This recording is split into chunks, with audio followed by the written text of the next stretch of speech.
श्री गणेशाय नमः। ओम नमो भगवते वासुदेवाय। प्रस्तुत प्रसंग में भगवान श्री कृष्ण की जन्माष्टमी व्रत की विधि और उसके महात्म्य का वर्णन किया जाएगा। तो देखिए, भगवान श्री कृष्ण के जन्म का वर्णन तो सभी ग्रंथों में, पुराणों में वर्णन किया हुआ है। जैसे श्रीमद् देवी भागवत है, श्रीमद् भागवत है, हरिवंश पुराण, विष्णु पुराण, मत्स्य पुराण, भविष्य पुराण, तो ये नारद पुराण, सौर पुराण आदि बहुत से पुराणों में इसका वर्णन है। अभी मैं ज़्यादा वर्णन इसमें भविष्य पुराण से लूँगा, जिसमें स्पष्ट सिर्फ व्रत की विधि और उसका महात्म्य दिया गया है। अभी मत्स्य पुराण में भगवान कहते हैं, श्री भगवानु उवाच कृष्णा अष्टमी मथो वक्षे सर्व पाप प्रणाशिनीं शांतिर्मुक्ति च भवति जयः पुंसाम विशेषतः। भगवान कहते कि नारद, अब मैं श्री कृष्ण अष्टमी व्रत का वर्णन कर रहा हूँ, जो समस्त पापों का विध्वंस करने वाला है। इस व्रत का अनुष्ठान करने से मनुष्यों को विशेष रूप से शांति, मुक्ति और विजय की प्राप्ति होती है। तो यहाँ पे वैसे तो भगवान कहते हैं कि कृष्ण पक्ष की सभी अष्टमी तिथियों को अपनी शक्ति के अनुसार ये व्रत करके और ब्राह्मण को दान दक्षिणा देनी चाहिए।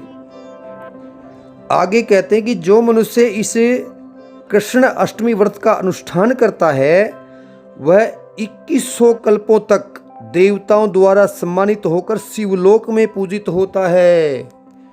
देखिए कितनी बड़ी बातें बोल रहे हैं भगवान।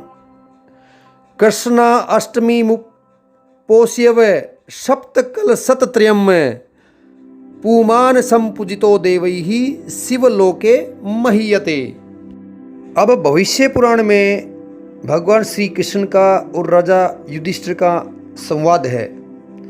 यहाँ पे राजा युधिष्ठिर भगवान से पूछते कि जन्माष्टमी व्रत का विधान बतलाने की कृपा करें। तो भगवान श्री कृष्ण कहते हैं कि जब मथुरा में कंस मारा गया था, उसमें माता देवकी मुझे अपनी गोद में लेकर के रोने लगी और पिता वसुदेव जी भी मुझे तथा बलदेव जी को आलिंगित करके गदगद वाणी से कहने लगे कि आज मेरा जन्म सफल हुआ, जो मैं अपने दोनों पुत्रों को कुशल से देख रही हूँ और सौभाग्य से आज हम सभी एकत्रित मिल रहे हैं।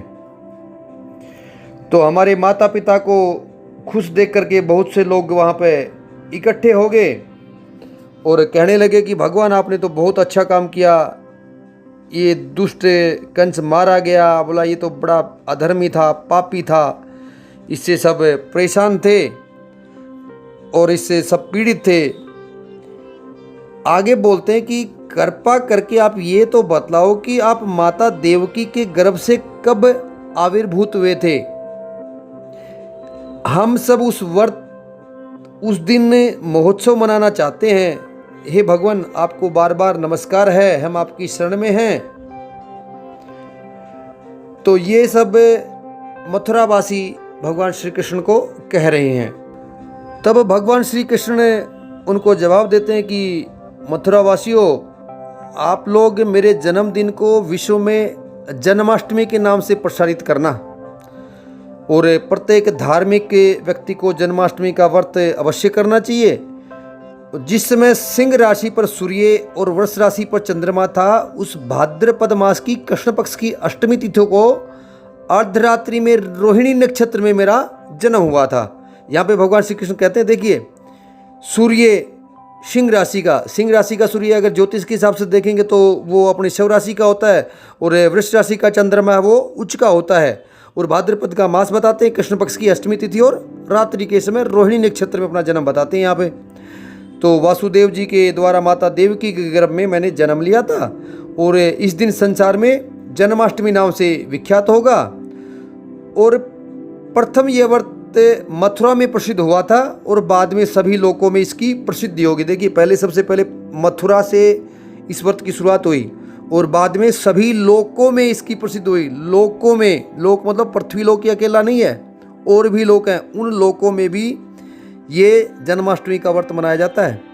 इस व्रत के करने से संसार में शांति होगी, सुख प्राप्त होगा और प्राणी वर्ग रोग रहित होगा। इसके बाद महाराज युधिष्ठिर भगवान से पूछते कि व्रत तो ठीक है जन्माष्टमी के रूप में मनाया जाएगा, लेकिन इसका विधान तो बतलाइए, कि इसका विधान बताओ कि जिसके करने से आप प्रसन्न हो। तो भगवान कृष्ण ने कहते कि महाराज, इस एक ही व्रत कर लेने से 7 जन्म के पाप नष्ट हो जाते हैं। एक व्रत के करने से 7 जन्म के पाप, और हम कितनी योनि भोग के आए हैं, 84 लाख, पता नहीं।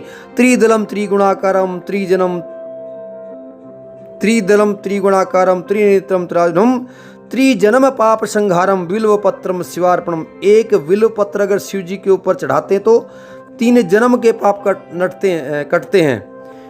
सुबह स्नान के टाइम पे गंगे गंगे गंगे 3 बार गंगा जी को याद कर लिया तो 1 जन्म का ही पाप कटता। तो देखिए कितने जन्मों के पाप कब कटेंगे, कितना टाइम लगेगा, इसका कैलकुलेशन करना इतना आसान नहीं है।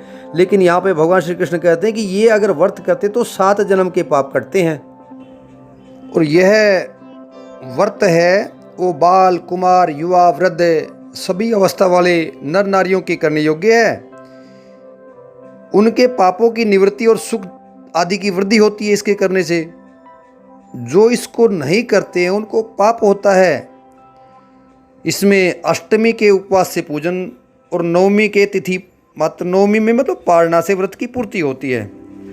और व्रत करने वालों को चाहिए कि उपवास के पहले दिन लघु भोजन करे, रात्रि में जितेंद्रिय रहे और उपवास के दिन प्रातः स्नान आदि नित्य क्रम करके सूर्य, सोम, यम, काल, संधि, भूत, पवन, दिक्पति, भूमि मतलब एक नित्य पूजा करे। और भगवान श्री कृष्ण के एक संकल्प करे कि भगवान मैं आपका ये जन्माष्टमी का व्रत कर रहा हूँ। मंत्र नहीं आता तो अपना एक मानसिक संकल्प ले लें कि मेरा ये व्रत है वो आप संपूर्ण करवाना। अब दोपहर के समय देवकी जी के लिए सूतिका गृह का निर्माण करना चाहिए। उसे स्वच्छ और सुशोभित करके उसमें सूतिका के उपयोगी सब सामग्री रख देनी चाहिए। और सूतिका गृह के सुखद विभाग में सुंदर सुकोमल बिछोने के सुदृढ़ मंच पर अक्षत आदि का मंडल बनवा करके उस पर शुभ कलश स्थापन करके उसी पर सोना, चांदी, तांबा या जो भी जैसी भी मूर्ति हो उस मूर्ति की स्थापना कर देनी चाहिए। और मूर्ति की स्थापना, मूर्ति में जो भगवान श्री कृष्ण को सतपान कराती हुई देवकी हो या फिर लक्ष्मी जी उनके चरण स्पर्श किए हुए हों, ऐसा भाव प्रकट रही ऐसी मूर्ति है वो बढ़िया रहती है। अब यथा समय भगवान के प्रकट होने की भावना करके वैदिक विधि से या पौराणिक प्रकार से या लोकाचार से या जैसे भी अपने संप्रदाय में जो पद्धति चली आ रही है, परिवारों में अपने जैसे बूढ़ी माताएं अपने को, दादी या अपने को बताती आ रही हैं, उस विधि से जैसे भी आपके परिवार में एक परंपरा चली आ रही है उस हिसाब से आप उनको पंचोपचार, दसोपचार, षोडशोपचार जैसी बन सके वैसे अपने प्रतिपूर्वक उसकी पूजा करें। और पूजन में माता देवकी, वसुदेव जी, बलदेव, नंद, यशोदा, लक्ष्मी इन सब का पूजन करना चाहिए। भगवान श्री कृष्ण को पूजा के बाद पुष्पांजलि वगैरह अर्पण करनी चाहिए। उसके पश्चात जातकर्म, नाल छेदन, षष्ठी पूजन, नामकरण आदि भी करने चाहिए। अभी रात के टाइम पे चंद्रमा को अर्घ दे दें और रात्रि का जो शेष भाग रहता तो उसमें भगवान के स्तोत्र आदि का पाठ करना चाहिए। इसके बाद दूसरे दिन पूर्वाह्न में पुनः स्नान आदि करके जिस तिथि या नक्षत्र आदि के योग में व्रत किया हो उसका अंत होने पर पारणा करें। मतलब जैसे नवमी तिथि आती है दूसरे दिन, तो अपना व्रत की पालना कर लेनी चाहिए। यदि अष्टमी तिथि या नक्षत्र आदि समाप्त होने में विलंब हो तो जल पी करके पालना की पूर्ति कर लें। मतलब अपना वो जो व्रत किया है उस व्रत की समाप्ति के लिए अपना भोजन वगैरह अपना जैसे ब्राह्मण भोजन निकाल करके, ब्राह्मण भोजन जैसे सीधा निकाल करके और वो ब्राह्मण को दे करके या मंदिर में दे करके या गौ माता को गोग्रास खिला करके पालना करके वो व्रत की पूर्णता कर लें अपने। बाकी जो भगवान श्री कृष्ण की जन्माष्टमी का जो व्रत है उसकी कथा और विधि इसके अंदर पूरी की पूरी भविष्य पुराण की जो फोटोकॉपी इसके साथ में संलग्नित कर रखी है, उसको देख करके अगर आपको वैदिक मंत्र आते हैं तो आप उनका भी उच्चारण कर सकते हैं। नहीं तो ओम नमो भगवते वासुदेवाय का जाप कीजिए। ध्यान रखिए, महिलाओं को ओम नहीं बोलना है, केवल नमो भगवते वासुदेवाय का ही जाप करना है, क्योंकि स्कंद पुराण में भी इसका वर्णन है, शिव महापुराण में भी इसका वर्णन है। तो कभी वर्णन करेंगे कि इसके लिए अगर दीक्षित हैं तो वो ओम लगा सकती हैं। बाकी हो सके तो नमो भगवते वासुदेवाय का ही जाप करें या नमो नारायणाय बोलिए, जो भी मतलब आपने, या फिर गुरु मंत्र ले रखा है तो आप पूरा मंत्र का भी जप कर सकती हैं। अभी ये जो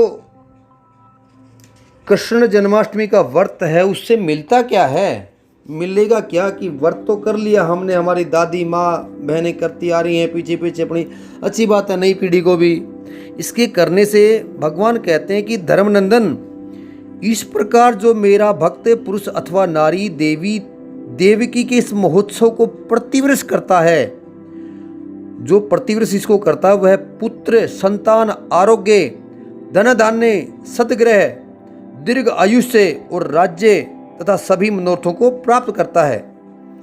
और जिस देश में यह उत्सव किया जाता है, जहाँ जन्म मरण आवागमन की व्याधि, अवृष्टि, इति भीति आदि के कभी भय नहीं रहता, मेघ समय पे वर्षा करते हैं, और जिस घर में इस देव की व्रत किया जाता है वहाँ पे अकाल मृत्यु नहीं होती है और न ही गर्भपात होता है तथा वैधव्य, दौर्भाग्य एवं कलह नहीं होता है। देखिए कितनी बड़ी बातें हैं ये। जन्माष्टमी के व्रत में कितनी ताकत है। आगे क्या बोलते हैं, जो एक बार भी इस व्रत को करता है, एक बार भी, फिर ठीक है नहीं होते हैं, हमने करके उदापन कर दिया, या ठीक है हमारे अंदर व्रत करने की एक श्रद्धा ही नहीं है, तो क्या करें, तो कम से कम अपने लाइफ में, अपने जीवन में एक बार तो करें कम से कम। तो क्या बोलते हैं कि जो एक बार भी इस व्रत को करता है वह विष्णु लोक को प्राप्त होता है। इस व्रत करने वाले संसार के सभी सुखों को भोगकर अंत में विष्णु लोक में निवास करते हैं। तो ये जो चर्चा की थी ये मैंने भविष्य पुराण के अंतर्गत की है। अब देखिए, पहले जो माताएं बहनें इकट्ठी होकर के ये कथा सुनती थी और एक जो बूढ़ी माता थी वो कथा सुनाती थी, तो इन कथाओं को पठन का, पाठन का, श्रवण का अलग अलग महत्व में दिया हुआ है। अभी हरिवंश पुराण इसके बारे में क्या कहता है कि परवशु श्रावेद विद्वान न निर्णम स सुखी भवेत। क्या बोलता है कि श्री कृष्ण के जन्म की इस कथा को पर्व के समय, यानी कि जन्माष्टमी के समय जो सुनाता है उसका ऋण चुक जाता है। मतलब उसके अगर किसी टाइप का लोन ले रखा है, कोई ऋण है उसके ऊपर, ऋण तो देखो वैसे तो अपने ऋण हैं वो अलग अलग टाइप के बताए हैं, उनका भी वर्णन करेंगे, तो ऋण उसका चुक जाता है और उसको परम सुख की प्राप्ति होती है। तो अगर हो सके तो आप भी इन कथाओं को एक सोशल मीडिया के माध्यम से या वैसे इनको सुनाने का प्रयास करें ताकि आपको भी उसका पुण्य मिले। ओम नमो नारायणाय। ओम नमो भगवते वासुदेवाय।